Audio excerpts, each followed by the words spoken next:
At mentioning people, teams or channels is a great way to get their attention and a response. It means that only that person will receive a notification. Everyone else in the team will see this conversation took place when they review the posts area. However, the other team members wouldn't necessarily have been notified. But they can see that the conversation is taking place.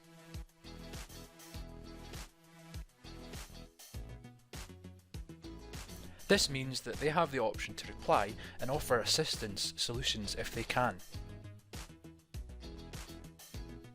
Had this just been one-to-one emails between these two people, then it would have not been possible for someone else to join the conversation.